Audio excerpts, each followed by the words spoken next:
সম্প্রচার মাঝখানে কেটে যাওয়ার কারণে আবার পুনরায় বলতে হচ্ছে, কারণ নেটওয়ার্ক তো আমার হাতে নেই। সেটা হচ্ছে যে নিজের বিধানসভা কেন্দ্রে রাজ্যের গ্রন্থাগার মন্ত্রী সিদ্দিকুল্লাহ চৌধুরী তিনি আক্রান্ত হয়েছেন এবং তিনি বলেছেন আজকে যে গোটা বিষয়টা তিনি দলকে জানিয়েছেন এবং তিনি দরকার হলে দল ছেড়ে দেবেন। তার গাড়ির কনভয়ে যখন পেরোচ্ছিল সে সময় তাকে জুতো লাঠি ঝাঁটা দেখানো হয়েছে। এটা কি সত্যি মন্ত্রী আশা করেছিলেন যে তার কেন্দ্রে তাকেই এই হেনস্থার মুখে পড়তে হবে? এর উত্তর অবশ্যই তৃণমূল কংগ্রেসের দায়িত্বে যারা আছেন ওপরে তারাই দেবেন। দেবেন মুখ্যমন্ত্রী মমতা বন্দ্যোপাধ্যায়, দেবেন হচ্ছে রে পূর্ব বর্ধমান জেলার তৃণমূল কংগ্রেসের সভাপতি তিনি দেবেন, দেবেন হচ্ছে রে তৃণমূল কংগ্রেসের সাধারণ সম্পাদক অভিষেক বন্দ্যোপাধ্যায় দেবেন যে কেন মন্ত্রী হেনস্থা হলেন। আসলে ক্ষোভটা বহুদিন ধরে পুঞ্জীভূত হচ্ছিল বিভিন্ন ঘটনার পরিপ্রেক্ষিতে। অথচ 2022 সালের আগস্ট মাসে এরকম একটা বৃষ্টির দিন ছিল, দুজনেই ছিলেন একই মঞ্চে অনুষ্ঠানে বস্ত্র বিতরণ কেন্দ্র। সেখানে সেই দৃশ্য দেখা গেছে, বহুবার তাদের মিলন ছিল, সম্পর্ক ছিল, কিন্তু এই সম্পর্কে কাদা ছিটালো কে? আসলে বিভিন্ন মহল থেকে অভিযোগ উঠছে যে ভাগ বাটোয়ারা গল্প আছে বলে বিভিন্ন ক্ষেত্রে অভিযোগগুলো উঠছে। কিন্তু তাহলে ভাগ বাটোয়ারা যদি গল্প থাকে তাহলে মন্ত্রীকে কেন টার্গেট করা হয়েছে? আসলে মন্ত্রী যেহেতু বারবার করে এই দুর্নীতি বিরুদ্ধে বলছিলেন বলে তাকে টার্গেট করা হয়েছে বলে জানান থেকে জানা গেছে। কিন্তু আমার খুব স্পেসিফিক প্রশ্ন, রাজ্যের এবং জেলার ডিআইবির ভূমিকা কি? জেলা গোয়েন্দা দপ্তরের কাছে কি সংবাদ ছিল যে মন্ত্রীর গাড়িতে কালো পতাকা, ঝাঁটা, জুতো, লাঠি দেখানো হবে, আক্রান্ত হবে পুলিশের সামনে? তাহলে তারা ডিআইবি কি ঘুমোচ্ছিলেন? এই খবর কি তাদের কাছে ছিল? মন্তেশ্বর থানার পুলিশের কাছে কি খবর ছিল যে মন্ত্রী যে কোনো সময় যে কোনো মুহূর্তে আক্রান্ত হতে পারেন? 21শে জুলাই প্রস্তুতিকে কেন্দ্র করে যে বিতর্ক ইতিমধ্যে মন্ত্রীকে ঘিরে হয়েছে সেটা কদিন ধরেই গুঞ্জন ফিসফাস মন্তেশ্বরের আকাশে বাতাসে শোনা যাচ্ছিল। তিনি আগে মন্তেশ্বরের বিধায়ক ছিলেন, তিনি রাজ্যের মন্ত্রী ছিলেন, তারপর তিনি তার কেন্দ্র পরিবর্তিত করেন। মন্তেশ্বর বিধানসভা খুব গুরুত্বপূর্ণ, রাজনৈতিকভাবে মাটি ঝুরঝুরে হয়েছে, শাসক দলের অন্দরই হয়েছে। এই বৃষ্টিতে, অঝোর বৃষ্টিতে কার্যত এঁটেল মাটি চ্যাটচ্যাটে হয়েছে। তাই মন্ত্রী যখন আক্রান্ত হচ্ছেন তাহলে সাধারণ কর্মীরাও কার্যত আক্রান্ত হতে পারেন বলে বিভিন্ন সময় আশঙ্কা প্রকাশ করেছেন বিভিন্ন শাসক দলেরই অন্দরে এবং হচ্ছে সংবাদের পরিপ্রেক্ষিতে। এখানে পুলিশের ভূমিকা কি ছিল? পুলিশ কি করছিল যখন মন্ত্রীকে আক্রান্ত করা হচ্ছিল? তখন দাঁড়িয়ে দেখছিলেন নাকি তারা জানতেন? যদি জেনে থাকে তাহলে বলতে হবে একদম ডিআইবি ফেল করে গেছে। এটা ফেল করেছে বলেই আমি আরেকটি ঘটনা বলতে পারি। 2014 অক্টোবর গান্ধী বার্থডে, যেখানে খাগড়াগড় বিস্ফোরণে জামায়াতে মুজাহিদিন বাংলাদেশের সম্পর্ক ছিল, সেখানে একজন মারা গেছিল স্পটে, আরেকজন হাসপাতালে মারা যায়। সেখান থেকে কেন কথাটা বলছি তাহলে সুবিধা হবে দর্শকদের মনে, যে প্রশ্নটা আছে আমাকে নিয়ে আমি সেটা ক্লিয়ার করে দিচ্ছি। আমি কাউকে ডিফেন্ড করছি ভাববার কোনো কারণে না, মন্ত্রী সিদ্দিকুল্লাহ চৌধুরী না ওখানকার যিনি নেতা আছেন তালেবার, তাকে কাউকে আমি ডিফেন্ড করছি না। তো চাল যিনি খেয়েছেন কাকড় তার তার গালি পড়বে। 2014 অক্টোবর যখন গান্ধী জয়ন্তীতে সবাই ব্যস্ত, বিস্ফোরণে কেঁপে উঠেছিল বর্ধমান শহর। সেই সময় মুখ্যমন্ত্রী বলেছিলেন, খুব ছোট্ট ঘটনা, সেই সময় পুলিশ সুপার ছিলেন SHM মির্জা। তড়িঘড়ি সেই যে সমস্ত উদ্ধার, হ্যান্ড গ্রেনেড, নানান ধরনের বোম সেই বাড়ি থেকে, খাগড়াগড় বাড়ি থেকে উদ্ধার করে সেগুলো দামোদরের চরে নন টেকনিক্যাল পরিস্থিতিতে ফাটিয়েছিলেন, নষ্ট করে দেওয়া হয়েছিল যাতে তথ্য কোনোভাবে না উঠে আসে। কিন্তু প্রশ্ন হচ্ছে রে, কেন এই সঙ্গে সিদ্দিকুল্লাহ কি সম্পর্ক আছে? এর সঙ্গে সিদ্দিকুল্লাহ চৌধুরীর সম্পর্ক আছে 2014, খুব যদি ভুল না বলি 7-8 তারিখ বা হয়তো 9 তারিখ হবে, অক্টোবরের কথা বলছি। গোটা কার্জন গেটকে উলেমা হিন্দের নেতৃত্বে পুরো অবরুদ্ধ করে দিয়েছিলেন এবং তার যে উস্কানিমূলক বক্তব্য ছিল সেই সময়, এবং এই খাগড়াগড়কে কেন্দ্র করে যেভাবে গরমাগরম করেছিলেন, সেই সময় সংবাদ মাধ্যমে সাংবাদিকতা সেই সময় আমি করেছিলাম, তার বক্তব্য আমি শুনেছিলাম এবং টান টান উত্তেজনা ছিল সেই সময়। পুলিশ সুপার থেকে শুরু করে এবং সদর থানা কার্যত নিস্তব্ধ হয়ে গেছিল গোটা ঘটনার পরিপ্রেক্ষিতে। তাই সিদ্দিকুল্লাহ চৌধুরী মহোদয়, আপনাকে স্মরণ করিয়ে দিলাম যে খাগড়াগড়ে বিস্ফোরণের সময় আপনি যে ভয়ঙ্কর বক্তব্য রেখেছিলেন কার্জন গেটকে ঘিরে, তা কিন্তু বিভিন্ন টিভির কভারেজে বা টিভি মিডিয়ার ফুটেজে আছে। সে বক্তব্য আপনার কাছে আছে, আমার কাছেও আছে আর্কাইভে। আমি ওটার সঙ্গে রিলেট করছি না, আমি যেটা রিলেট করতে চাইছি, যে শাসক দলের মন্ত্রী যদি শাসক দলের হাতে আক্রান্ত হয়, তাহলে বুঝে নিতে হবে দলে বলগাহীন পরিস্থিতি এবং দলে কোনো লাগাম নেই। 21শে জুলাই শহীদদের স্মরণে প্রধান বক্তা মমতা বন্দ্যোপাধ্যায়, যিনি মুখ্যমন্ত্রী, তৃণমূল সুপ্রিমো, তিনি বক্তব্য রাখবেন। অভিষেক বন্দ্যোপাধ্যায় তিনি বলেছেন এবার তিনি বক্তব্য রাখবেন না, তিনি বলছিলেন বিভিন্ন জায়গাতে। তাহলে সেই ইভেন্ট এক, বিষয় যখন এক, সেখানে মন্ত্রী এবং বিধায়ক তিনি যখন তার কেন্দ্রে সেখানে প্রচার করতেই পারেন, সেখানে দাবি করা হচ্ছে, যে বলা হচ্ছে যে তার এগেনস্টে যিনি আছেন তিনি এই ঘটনা ঘটিয়েছেন, জনান থেকে শোনা গেছে। এই অভিযোগ আমি করিনি। এটা কয়েক মাস ধরে কিন্তু গোটা ঘটনার পরিপ্রেক্ষিতে চলছিল, মন্ত্রীকে ঘিরে এবং সেই তালেবান নেতাকে ঘিরে একটা কিন্তু অশান্তির বাতাবরণ তৈরি হচ্ছিল। এতে তৃণমূল কংগ্রেস যারা করেন একদম প্রান্তিক স্তরে, তারা কিন্তু কার্যত আতঙ্কের মধ্যে দিয়ে তাদের দিন কাটছিল। শুধু কি আতঙ্কের মধ্যে দিন কাটছিল? আমি যখন খাগড়াগড়ের ঘটনার পরিপ্রেক্ষিতে কার্জন গেটে জ্বালাময়ী বক্তৃতা সিদ্দিকুল্লাহ চৌধুরী উলেমা হিন্দের যখন তিনি দায়িত্বে ছিলেন, এখনো আছেন, তিনি যা বলেছিলেন, সেদিনও যেমন ভয়ঙ্কর পরিস্থিতি তৈরি হয়েছিল, কিন্তু আজকেও একইভাবে ভয়ঙ্কর পরিস্থিতির মুখে পড়লেন মন্ত্রী, খোদ বিধায়ক এলাকার মধ্যে। আপনাদের প্রত্যেকের মনে আছে 15ই মে ফেক ক্রেডেন্সিয়াল দিয়ে টেন্ডার ওপেন করার কথা বলেছিলেন এই তালেবান নেতা। তার প্রতিবাদ করেছিলেন 3জন ইঞ্জিনিয়ার, তাদেরকে ফেলে লাট খাইয়েছিল লাট্টুর মতো, এবং ভিডিওর সেখানে সেদিন আমি পরবর্তীকালে ভিডিওকে ফোন করেছিলাম, উনি গোটা বিষয়টাকে মুখ খোলেননি। তাহলে একজন প্রশাসকের উপস্থিতিতে অভিযোগ কি ছিল? ফেক ক্রেডেন্সিয়াল দিয়ে টেন্ডার ফেলতে হবে। সূত্রপাত সেখান থেকে শুরু হয়ে যায়। তারা হচ্ছে যে মানুষ গুমটা যে সংগঠনটা করেন এবং রাজ্য কোয়ার্ডিনেশন কমিটি যে সংগঠন করেন, তারা নিরাপত্তার অভাব করে এই 3জনের তারা ট্রান্সফারের দাবি করেন। খুব স্বাভাবিকভাবে এটা নিয়ে জল্পনা হয় এবং এটা রাজ্য পর্যন্ত পৌঁছায়।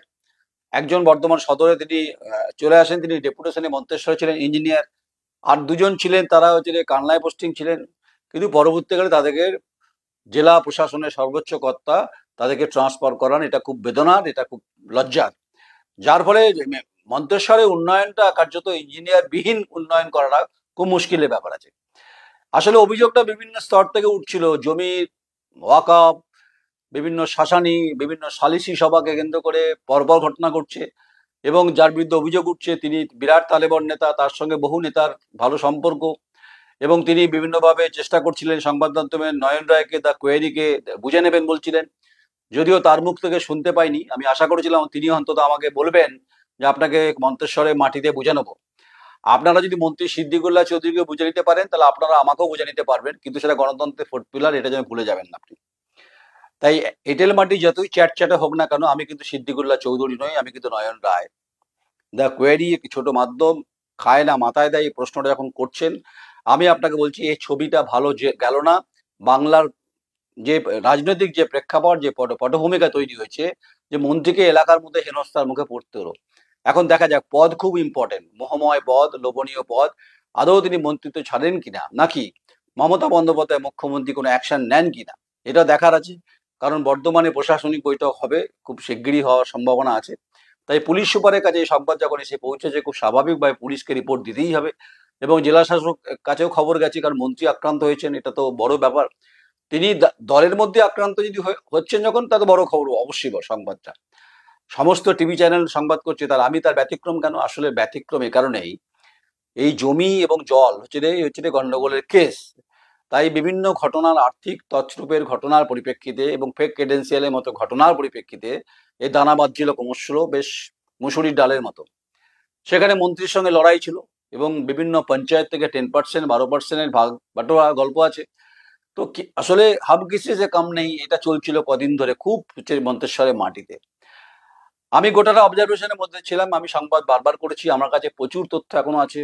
আমার কাছে যদি কাগজপত্র আমি খুলে দিই, তাহলে মোটামুটি অনেকের চাপ হয়ে যাবে। আমি সেটা আপনাদেরকে দেখিয়ে দিতে পারি। যে ফাইল আমার কাছে যেটা আছে, সেটা কিন্তু কিন্তু মোটা। এই ফাইলে যা আছে তাতে কিন্তু মন্ত্রী সিদ্দিকুল্লাহ চৌধুরী হেনস্থার থেকেও ভয়ঙ্কর হতে পারে, যা আমি ওপেন করে দেবো খুব তাড়াতাড়ি। কারণ হচ্ছে আমাকে যখন বুঝে নেওয়ার বিষয় আছে, আমাকে যখন দেখে নেওয়ার বিষয় আছে, আমি কিন্তু ছেড়ে কথা বলবো না সংবাদের ক্ষেত্রে, সাংবাদিকতার ক্ষেত্রে, গঠনতন্ত্রের ক্ষেত্রে, গণতন্ত্রের ক্ষেত্রে, ফোর্থ পিলারের ক্ষেত্রে। তাই বহু মানুষ আমায় ফোন করেন, বিভিন্ন অভিযোগ করেন, কাগজপত্র দেন, তো আমি ভাবছিলাম যে পরিস্থিতি উদ্বেগজনক হচ্ছে, যদি আমার কাছে সংবাদ থাকে যে মন্ত্রী হেনস্থা হতে পারে, তাহলে ডিআইবি কি করছিল, এটা হচ্ছে সব থেকে গুরুত্বপূর্ণ প্রশ্ন। এই প্রশ্ন সেদিনও উঠেছিল খাগড়াগড়ে বিস্ফোরণের পরিপ্রেক্ষিতে, যেখান থেকে বসে বাংলাদেশের তৎকালীন প্রধানমন্ত্রী শেখ হাসিনাকে হত্যার ছাপ কষা হয়েছিল, যার সঙ্গে জামায়াতুল মুজাহিদিন বাংলাদেশের সম্পর্ক ছিল। তাহলে সেদিনও ডিআইবি কি করছিলেন প্রশ্ন উঠেছিল, তৎকালীন পুলিশ সুপারকে প্রশ্ন কাঠগড়ার মুখে দাঁড় করাতে ছিল। আর সেদিন মুখ্যমন্ত্রী মমতা বন্দ্যোপাধ্যায় এনআইএ তদন্ত চাইছিলেন না, বিরোধিতা করছিলেন, বলেছিলেন ছোট্ট ঘটনা। তদন্ত যখন এনআইএ করতে শুরু করে, তারপরে অজিত দোভাল থেকে শুরু করে যিনি জাতীয় নিরাপত্তা উপদেষ্টা, এনএসজি চিফ, তারপর এনআইএ চিফ, সবাই যখন এসে দেখে রকেট লঞ্চার হ্যান্ডগ্রেনেড, জানা হচ্ছে ইসরায়েল হচ্ছে মানে আর হচ্ছে প্যালেস্তাইন যুদ্ধের মধ্যে পরিস্থিতি, তখনও সব যুদ্ধের কথা বলছিলাম। যাক, সেটা অতীত। দামোদরের পারে সেই এনএসজি উদ্ধার করে বাদশাহী রোড থেকে সেগুলো বিস্ফোরণ টেকনিক্যালিটি দিয়ে করা হয়েছিল। কিন্তু আমি সেদিনের উস্কানিমূলক বক্তব্য আজ মনে পড়ছে।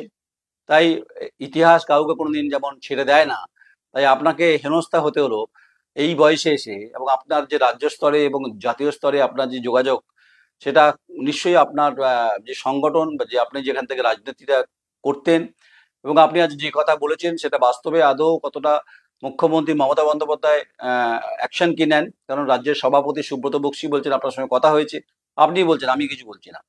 কিন্তু প্রশ্ন হচ্ছে সুব্রত বক্সী রাজ্য সভাপতি নয়, প্রশ্ন অভিষেক বন্দ্যোপাধ্যায় সাধারণ সম্পাদক নয়, প্রশ্ন মুখ্যমন্ত্রী মমতা বন্দ্যোপাধ্যায় নয়, প্রশ্ন হচ্ছে যে ব্যাপক হারে কিন্তু একটা ভয়ের পরিবেশ তৈরি করেছেন এই তালেবান নেতা।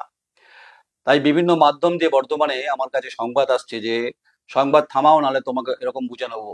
আজকের পর তো বুঝে নেওয়ার চেষ্টা করবে। আমি আবার বলছি যে মন্তেশ্বরের মাটিতে যদি সিদ্দিকুল্লাহ চৌধুরীকে আপনারা, আপনার দল ঠিক দলের মধ্যে হয়েছে অন্তর্কল, এটার অ্যাকাউন্টেবিলিটি আমার নয়। এর জবাবটা দেবেন হচ্ছে যে পূর্ব বর্ধমান জেলার তৃণমূল কংগ্রেসের সভাপতি রবীন্দ্রনাথ চট্টোপাধ্যায় দেবেন, আমি দেবো না। এর উত্তর দেবেন রাজ্য সভাপতি সুব্রত বক্সী দেবেন, আমি দেবো না। এর উত্তর চাইবেন মমতা বন্দ্যোপাধ্যায় মুখ্যমন্ত্রী, তিনি চাইবেন, আমি চাইতে পারি না। আর প্রশাসনিক রিপোর্টটা দেবেন অবশ্য ডিস্ট্রিক্ট ম্যাজিস্ট্রেট, যিনি এই জেলার দায়িত্বে রয়েছেন। আর আইন শৃঙ্খলার প্রশ্নে ডিআইবি কি ভূমিকা ছিল, এই পুলিশ সুপারকে রিপোর্ট দিতে হবে রাজ্যের ওপরে। তা এই হচ্ছে গোটাটা বাতাবরণ। কিন্তু পরিস্থিতি ভয়ঙ্কর উদ্বেগজনক, এটা কয়েক মাস ধরে হচ্ছিল। যদি ইঞ্জিনিয়াররা মার খায়, লাট খায় লাট্টুর মতো, তাদের যদি পরিবর্তন করতে হয় নিরাপত্তার কারণে, তাহলে বুঝে নিতে হবে যে কোন কোন জায়গায় পূর্ব বর্ধমানে খুব বর্ধিষ্ণু রাজনৈতিক পরিবেশ হচ্ছে রে মন্তেশ্বর বিধানসভা।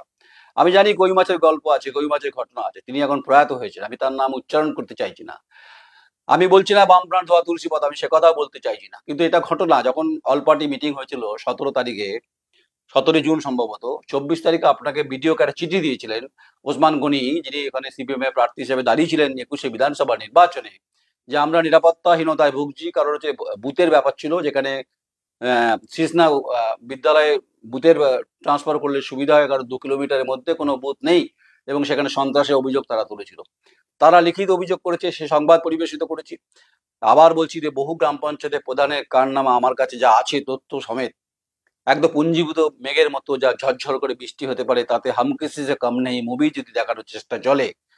আমি গণতান্ত্রিক প্রক্রিয়ায় যে ফোর্থ পিলারের যে ভূমিকা বিভিন্ন সময় যে আমি করি, সেটা আমি প্রমাণ করে দেবো যে আমি ঠিক বলছি।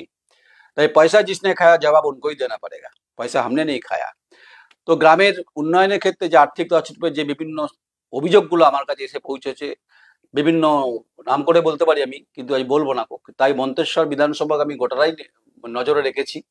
আমি সার্ভিলেন্সে রাখতে পারি না, কারণ আমি তো সার্ভিলেন্সে রাখার মতো প্রশাসনিক কোনো কর্তা নই, আমি তো কোনো ডিআইবির কোনো পদস্থ আধিকারিক নই। কিন্তু ডিআইবি ফেল করেছে, ডিস্ট্রিক্ট ইনভেস্টিগেশন ব্যুরো, অর্থাৎ ডিআইবি রিপোর্টের উপরে পুলিশকে অ্যাকশন নিতে হয়। তারা ডিআইবি কি জানতো না যে মন্ত্রী মার খাবে, আক্রান্ত হবে, জুতো ঝাঁটা লাঠি, এটা কোন সভ্য সমাজ ব্যবস্থায় এই ভালো ছবি যায়? এটার উত্তর তৃণমূল কংগ্রেসের উপর নেতৃত্ব দেবেন, আর জবাবটা দেবেন হচ্ছে এখানকার জেলা সভাপতি। আমার এই সংবাদ পরিবেশনের পর হয়তো আপনাদের মনে ব্যথা হতে পারে, মনে কষ্ট হতে পারে, কিন্তু আমি বলছি জল জঙ্গল অধিকারের প্রশ্নে, দুর্নীতির বিরুদ্ধে আমি পরাকাষ্ঠা ব্যাধির মতো অন্তত চেষ্টা করব এই ব্যাকটেরিয়াগুলোকে, যেগুলো বজ্র পদার্থ, যেগুলো সমাজ জীবনে দেখা যায়, সেগুলোকে সংবাদের পরিপ্রেক্ষিতে ডিটারজেন্ট পাউডারের মতো ধুয়ে দেওয়ার চেষ্টা করব। তাই আমাকে যদি কারো ছোঁয়ার ইচ্ছা হয় বা চেষ্টা হয়, তো হাম কিসি সে কম নেই মুভি যখন বলছি, তখন তাহলে বুঝেই নেওয়া যেতে পারে। আপনারা আপনাদের লিটল বাহিনী, সাঙ্গাত বাহিনী দিয়ে চেষ্টা করুন। তালেবান নেতাকে বলছি, আপনার মন্ত্রীকে যখন, আচ্ছা আমি একটু বলে দিই, আমি কিন্তু মন্ত্রীর দাবিদারি করছি বা আপনার বিপক্ষে বলছি না, না, আপনার বিরুদ্ধে অভিযোগ আছে। সে অভিযোগগুলো জেলায় বিভিন্ন প্রশাসনিক স্তরে পৌঁছেছে। আর এই প্রশ্নটা কিন্তু এটা বিভিন্ন সময়ে এটা কিন্তু জেলা প্রশাসনিক লেভেলে আলোচনা হয়েছে। তাই মন্ত্রী যখন আক্রান্ত হয়েছে এর জবাবটা এসপি ডিএম কে দিতেই হবে, সেটা প্রশাসন ঠিক করবেন। আর রইলো আমাকে নিয়ে প্রশ্ন অনেক, মন্তেশ্বরে কবে কোন তারিখে আসতে হবে কমেন্টস বক্সে লিখুন। যদি তালেবার কোনো নেতৃত্ব যদি আমাকে চ্যালেঞ্জ করতে চান, আমি কাগজপত্র নিয়ে মন্তেশ্বর হোক, কুসুমগ্রাম হোক, মেমারি 2 হোক, যেখানে বলবেন সেখানে আমি আমার সাংবাদিকতার যে গঠন প্রণালীর মধ্যে যে ব্যবস্থা সেগুলো আমি প্রমাণ বলবো। আর যে ব্যাকটেরিয়া যুক্ত যে সমস্ত বর্জ্য পদার্থ রাজনৈতিক নেতারা আছেন শাসক দলের, মন্তেশ্বরের কথা বলছি, তাদেরকে, ওখানে তো গঙ্গা নেই, চুনি নদী থাকতে পারে, সেই জলে আপনাদের ডিটারজেন্ট বা ফিনাইল দিয়ে ধুয়ে দেওয়ার মতো সাংবাদিকতা আমি করতে পারি, এটুকু আমি দায়িত্ব নিয়ে বলছি। প্রশ্ন করবেন যে আপনি এই ভাষায় কথা বলছেন, আমি যে ভাষা বোঝে তাকে সে ভাষা দিয়ে কথা বলতে হবে। আমি তো লেটেল বাহিনী সাঙ্গাত বাহিনী নই, তো আপনি লেটেল বাহিনী সাঙ্গাত বাহিনী তৈরি করেছেন। তাই আপনাকে জবাব দিতে গেলে আমাকে গণতান্ত্রিক প্রক্রিয়ায় বক্তব্যের মধ্য দিয়ে তথ্যের পরিপ্রেক্ষিতে করতে হবে। তাই আপনার নাম উচ্চারণ এই কারণে করছি না, কারণ আপনাকে আপনি বলেছেন আমাকে বুঝে নেবেন, বলেছেন বিভিন্ন মাধ্যম দিয়ে। যদি দম থাকে খোলা হাওয়ায় আপনি আমাকে বুঝে নেবেন। চাই সিদ্দিকুল্লাহ চৌধুরী আমাকে যদি বুঝে নিতে চান মন্ত্রী হিসাবে, আর যদি আপনি তালেবান নেতা, আপনার নাম করছি না, যদি আপনি বুঝে নিতে চান তাহলে ভাববো আপনি এই ব্যবস্থাপনার মধ্যে তৃণমূল কংগ্রেসের বিরাট বড় নেতা। এই বাংলায় যত দুর্নীতি তথ্য বিভিন্ন সময় ওপেন করার যে সৎসাহস আমার আছে, আমি আজও বলছি, ঝাঁপি যখন খুলে দেবো ছুটে কুল পাবে না কেউ। আমি একটা বিকাশ ভট্টাচার্যের কথা শুনছিলাম যে দৌড় করাবো, ঠিক এমন দৌড় করাবো যে ছুটে কুল পাওয়া যাবে না। আমার কাছে যা তথ্য আছে, যা ইনফরমেশন আছে, যা প্রমাণ স্বরূপ রয়েছে, আমি শুধু সময়ের পরিস্থিতির সঙ্গে সঙ্গে অপেক্ষা করছি গোটা বিষয়টাকে ওপেন করার জন্য, করবোই আমি। কারণ দুর্নীতির সঙ্গে কম্প্রোমাইজ সাংবাদিকতা নয়নডয় করে না, কারা করে বলতে পারবো না। তাই আমাকে কোনো সুপারিশ কোনো নেতাকে দিয়ে ফোন কোনোভাবে যদি চেষ্টা চলে, তাহলে দেখা হবে, খোলা হাওয়ায় দেখা হবে, এঁটেল মাটিতে দেখা হবে। তা লাট খাইয়েছেন যখন ইঞ্জিনিয়ারদের মারও খেয়েছে তারা ডাসা করে, তেমনি মন্ত্রীও আক্রান্ত হলেন। তাহলে আপনি খুব বড় ব্যাপার তালেবর, আপনি আমার মতো সাংবাদিক হয়তো বলবেন 4 আনার সাংবাদিককে বুঝে নেবো, যদি দম থাকে, যদি বুকের খাঁচা ঠিকঠাক থাকে, তাহলে আমার বুকের খাঁচার ভেতরে যে আছে হাড়গুলো, সেগুলো খুলে দেখান, তাহলে ভাববো আপনি বিরাট বড় নেতা। গণতান্ত্রিক ভাবে আপনার সঙ্গে মোকাবিলা হবে সংবাদে, তো সেটা অবশ্যই তথ্যের উপর নির্ভর করে প্রমাণ করে দেবো যে আমি ঠিক বলছি না আপনি ঠিক বলছেন। আপনি কবে বলুন আসতে হবে, কোন জায়গায় আসতে হবে, আপনি আপনার গোটা টিমকে নিয়ে রাখুন, আমি ওপেন ফোরামে এই ডিসকাশন করতে রাজি আছি। তাতে যদি আপনি পার্টিসিপেশন করতে চান, মন্ত্রী যদি পার্টিসিপেশন করতে চান, আমি ডিবেট করতে চাই, সেখানে সিপিআইএম যদি পার্টিসিপেশন করতে চায়, যদি বিজেপি পার্টিসিপেশন অংশগ্রহণ করতে চায়, আমি ready, I am ready for this matter.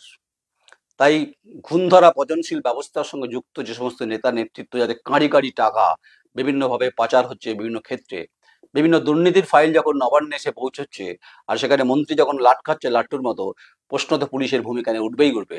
আর রইল গ্রামের মানুষ, অগণিত মানুষ নিপীড়িত, যারা প্রতিদিন চোখ রাঙানিতে আপনার ভয়ে গ্রামে ঢুকতে পারছে না, আপনার ভয়ে তারা বাড়ি ঢুকতে পারছে না। বহু ফোন আমার কাছে আসে এবং সংবাদ আমার কাছে এসে পৌঁছেছে। তারা সবাই, আচ্ছা বলুন, 10টা লোক মিথ্যা কথা বলতে পারে, 100টা লোক মিথ্যা কথা বলবে? নিশ্চয়ই বলবে না। তাহলে যারা যারা বলছেন তারা মুখ্যমন্ত্রীকে কমপ্লেন করেছে। তাহলে আপনি একনায়কতন্ত্র চালাচ্ছেন, সেটা মন্তেশ্বরে, সেটা আজকে প্রমাণ করে দিলেন। অপেক্ষা করুন দল কি করে, দল সিদ্ধান্ত নেবে। আমি তো তৃণমূল কংগ্রেসে কেউ নই, কিন্তু আমার প্রশ্ন করার অধিকার আছে। এ কারণে ডেমোক্রেটিক যে চয়েস, ফোর্থ পিলারের যে ভূমিকা, অবশ্যই একজন মন্ত্রী যদি আক্রান্ত হন অবশ্যই তার নিন্দাজনক, তিনি যে দলেরই হোক না কেন। তাই উত্তরটা জেলা সভাপতি দেবেন, আগেই বলেছি। আর ব্যবস্থার ক্ষেত্রে মুখ্যমন্ত্রী নেবেন, আমি কি বলতে পারি। আর রইল হচ্ছে যে বিভিন্ন পঞ্চায়েতের ক্ষেত্রে দুর্নীতির অভিযোগ যেগুলো আমার কাছে আছে, আমি নাম করলাম না আপনার। তাই প্রশ্নের উত্তর সিদ্দিকুল্লাহ চৌধুরী মহোদয় আপনাকেও দিতে হবে। আপনি রাজ্যের মন্ত্রী, এই উত্তর আপনাকেও দিতে হবে। আপনি কি জানতেন না এখানে দুর্নীতি হচ্ছিল? আপনি কি তখন জানতেন না যেখানে 3জন ইঞ্জিনিয়ার লাট খেয়েছে লাট্টুর মতো ফেক ক্রেডেন্সিয়ালের পরিপ্রেক্ষিতে? আপনি তখন কোথায় ছিলেন? এই প্রশ্নের উত্তর আপনাকেও দিতে হবে। যেমন তালেবান নেতাকে দিতে হবে, আপনাকেও দিতে হবে। আজকে আপনি আক্রান্তের যে শিকার হয়েছেন, এটা ইতিহাসে লেখা থাকবে। এবং এটা হতেন, এটা আমার কাছেও সংবাদ ছিল। আমি ডিআইবি নই, কিন্তু আমি সংবাদকে বাইপাস করতে পারি না, কিন্তু উত্তর দিতে হবে আপনাকে। একদিকে দুর্নীতি, একদিকে আপনি এই ঘটনা জানতেন কিনা যে ইঞ্জিনিয়াররা মার খেয়েছে, আপনার রাজ্য সরকারের কর্মচারী তারা মার খেয়েছে, অভিযোগ হয়েছে। অল পার্টি বৈঠকে হুমকি হয়েছে, সেখানে নিরাপত্তার বিষয় নিয়ে অল পার্টি, বিশেষ করে সিপিআইএম তারা অভিযোগ করেছে। আপনি সেদিন কোথায় ছিলেন, এই উত্তর আপনাকেও দিতে হবে। একদিকে দুর্নীতি, একদিকে আপনার কর্ণকুহরে পৌঁছেছিল কিনা এই সামগ্রিকভাবে এলাকার মানুষ আপনাকে বিভিন্ন সময় বলছেন। তাই হু ইজ দ্য রেসপন্সিবল, এই প্রশ্নের উত্তর আপনাকেও দিতে যেমন হবে, তেমনি তালেবান নেতা যিনি আছেন, যিনি বুকের খাঁচা আমার খুলে নেবেন বলেছে, তাকেও দিতে হবে। আমি মনে করি ডেমোক্রেটিক সিস্টেমের মধ্য দিয়ে কারো পক্ষ নেওয়া ঠিক নয়। আমি কাউকে ছেড়ে কথা বলছি না কিন্তু। তাই আপনাকে বাংলার মানুষ মনে রেখেছে আপনার বিভিন্ন বক্তব্যের পরিপ্রেক্ষিতে। কিন্তু এটা দুঃখজনক, আপনি পরে পরে মার খেয়েছেন, লাট্টুর মতো আপনার দলের নেতার হাতে, কর্মীদের হাতে আপনি কিছু অভিযোগ করেছেন। দেখা যাক আপনি কতদূর যেতে পারেন। আর যে ঘটনায় কলঙ্কিত করলো মন্তেশ্বরকে, সেক্ষেত্রে আপনি কোন ডিটারজেন্ট পাউডার দিয়ে ধুয়েছেন, একসময় যার সঙ্গে আপনার কোলাকুলি সম্পর্ক ছিল, সেটা নষ্ট হলো কেন, এর উত্তর আপনি দেবেন, আমি দেবো না। আর রইল হচ্ছে তালেবান, শেষ করবো আমি এই তালেবান নেতার কথা বলছি। আপনি বিরাট বড়, আপনার নাকি বিরাট নেটওয়ার্ক শুনেছি, আপনার নাকি বর্তমানে কলকাতায় বিভিন্ন ফোনে কাজ হয়ে যায়। আবার বলছি, অভিনন্দন জানাচ্ছি আপনাকে, আপনি যদি নয়নদাকে একবার ছুঁয়ে দেখাতে পারেন। পিছন থেকে অ্যাটাক করবেন না, যা করবেন সামনে থেকে দম থাকলে। তাই হাম কিসি সে কাম নেই যখন বলছি মুভির কথা, তা আমিও দেখতে চাই আপনি কত বড় হচ্ছে রে আক্রমণ করতে পারেন। গণতন্ত্রের ফোর্থ পিলারের ভূমিকা বা মেডিসিন, যেটা আপনার আইডিয়া নেই। তাই আপনি এটা এটা ধরুন যে পেন কিলার একটা খেলে ব্যথা না কমলে দুটো খাইয়ে দেওয়ার মতো যোগ্যতা আর ক্ষমতা, সাংবাদিকতার যে সাজুজ্য সৌন্দর্য সেটা আছে। তাই যারা পেটে বিদ্যে নেই তারা বুঝবে না এই গণতন্ত্র প্রণালী ব্যবস্থা এবং বজ্রপদার্থ মানে বুঝবেন না। তাই অ্যাকাউন্টেবিলিটি কিন্তু দুজনকে নিতে হবে। ঘটনা কিন্তু বাংলায় ভালো ছবি যায়নি, বিরোধীরা হাসছে। যদিও আপনারা বলছেন যে উত্তর নেই কোনো, টিভি ডিবেটে বসে উত্তর দিতে পারছেন না। আর বর্ধমানের মতো রাজনৈতিক সংস্কৃতিপূর্ণ যে মন্তেশ্বর বিধানসভা মন্ত্রী মার খাচ্ছে, সেখানে হেনস্থা হচ্ছে, আক্রান্ত হচ্ছে, পুলিশ দাঁড়িয়ে ছাড়ানোর চেষ্টা করছে বা কখনো করছে না, চুপ করে আছে। এখানকার বিডিওকে যে অভিযোগ করা হয়েছিল সিপিএম পার্টির তরফ থেকে, যে লিখিত অভিযোগ, সে অভিযোগ 24 তারিখ জুন মাসে করা হয়েছিল, তার ব্যাপারে কি ব্যবস্থা নিয়েছেন সে উত্তর। এখানকার পুলিশে যিনি আইসি আছেন তাকে নিয়েও প্রশ্ন উঠেছে, প্রশ্ন সিপিআইএম করেছে, আমি করিনি। সিপিআইএম যে দুর্নীতি অভিযোগ করছেন সে কথা আমি বলছি যে আমার কাছে তথ্যগুলো আছে। এই ভয়ের পরিবেশ কেন? এ কি চম্বলে আছি নাকি আমরা? এ কি সত্যি কি চম্বলের কোনো দৃশ্য চলছে? না, বর্ধমান থেকে 30 কিলোমিটার দূরে মন্তেশ্বর। আপনার সঙ্গে দেখা হবে, ভালো থাকবেন, শুভবুদ্ধির উদয় হোক, নিজের রাজনীতি নিজে করুন, পরাক্কাশে ব্যাধিতে ভুগবেন না, আমাকে দুঃস্বপ্নে দেখবেন না। সেটা কিন্তু হলে গণতন্ত্রের যে সাংবাদিকতা যে বিষয়গুলো আছে, আমি কাউকে ছেড়ে কথা বলবো না। এক নাম্বার 2, যদি মন্তেশ্বরের মাটিতে আমি আক্রান্ত হই, রেসপন্সিবিলিটি নিতে হবে সেখানকার তালেবান নেতাকে, নাম করলাম না। নাম্বার 2, এলাকার মন্ত্রী সিদ্দিকুল্লাহ চৌধুরীকে দায়িত্ব নিতে হবে। যদি নয়ন রায় দা কোয়েরি আক্রান্ত হয়, আমি ডাইরেক্ট মুখ্যমন্ত্রীকে অভিযোগ করব। নাম্বার 3, বিডিওকে নিতে হবে, প্রশাসনিক প্রধান যিনি ওখানকার বিডিও, আপনাকে নিতে হবে। নিরাপত্তার প্রশ্নে আইসি মন্তেশ্বরকে নিতে হবে, এই 4 জনাকে নিতে হবে ডিস্ট্রিক্ট ম্যাজিস্ট্রেট নিতে হবে, এসপি পুলিশ সুপারকে নিতে হবে। কারণ আমি গোটা বিষয়টা আপনাদেরকেই জানাবো। আর এই 4 জনকে যে নামগুলো করলাম, তালেবান নেতা, মন্ত্রী সিদ্দিকুল্লাহ চৌধুরী, বিডিও এবং আইসি, যদি আমি আক্রান্ত হই, তাহলে প্রশাসনিকভাবে পুলিশ আমি যখন থাকবেন, আমি কাদের বিরুদ্ধে অভিযোগ করব সেটা সময়ের সঙ্গে সঙ্গে, পরিস্থিতির সঙ্গে সঙ্গে পরিষ্কার করে দেবো। আমাকে ছোঁয়ার স্বপ্ন দেখে ছেড়ে দিন। আর এই যে দুর্নীতির যে ফাইল আছে, শুধু খুলে দিলে ছুটে কুল পাবেন না, দৌড় করিয়ে দেবো দুর্নীতির প্রশ্নে। আপনারা লড়তে থাকুন, আপনারা ভাঙতে থাকুন। 21শে জুলাই নিয়ে আপনাদের স্বপ্নভঙ্গ হোক, আপনারা আপনাদের লড়াই করছেন, আমি এর মধ্যে নেই। কিন্তু মন্ত্রীকে জবাব দিতেই হবে। আপনি জানতেন এখানে দুর্নীতি হচ্ছে, আর আপনি যে লাট খেয়েছেন সেটার ব্যাপার দল কি ব্যবস্থা নিচ্ছে সেটার উত্তর আপনি দেবেন। আর তালেবান নেতাকে দল কি ব্যবস্থা নিচ্ছে সেটা দল ঠিক করবে, আমি ঠিক করবো না। কিন্তু তালেবান নেতা যে আমাকে বুঝে নিতে চায়, একদম শেষ পন্থীতে বলছি, सपना देखना भी गुनाह नहीं है, सपना देखना भी गुनाह नहीं है, सपने को हकीकत में बदलना वो सपना होता है। আমি হিন্দিতেই বললাম, স্বপ্ন দেখাটা অপরাধ নয়, স্বপ্ন দেখা কোনো পাপ নয়। স্বপ্নকে বাস্তবায়িত করতে গেলে তার জন্য জর্জমিন মাটিতে দাঁড়িয়ে করতে হয়। এই তালেবান নেতা আপনাকে বলছি, দম থাকলে করে দেখাবেন। নমস্কার, জুড়তে থাকুন, কমেন্টস করুন। যারা প্রতারিত হয়েছেন, যারা আক্রান্ত হচ্ছেন, যাদেরকে থ্রেট চলছে, তারা প্রত্যেকে ইনবক্সে নাম পাঠান, তথ্য দিন। আরও আমার কাছে প্রচুর তথ্য আছে, নাম গোপন থাকবে। আমি কম্প্রোমাইজ সাংবাদিক নয়ন রায় নই, এটা দায়িত্বহীন ভাষা দায়িত্ব নিয়ে কথাটা বলছি। ভালো থাকবেন, আপনাদের সকলকে শিবির দিয়ে কামনা করছি। আর আমাকে ধমকি চমকি দিয়ে লাভ কিছু হবে না। ভালো থাকুন, দেখা হবে, মন্তেশ্বরের মাটিতে দেখা হবে। নমস্কার।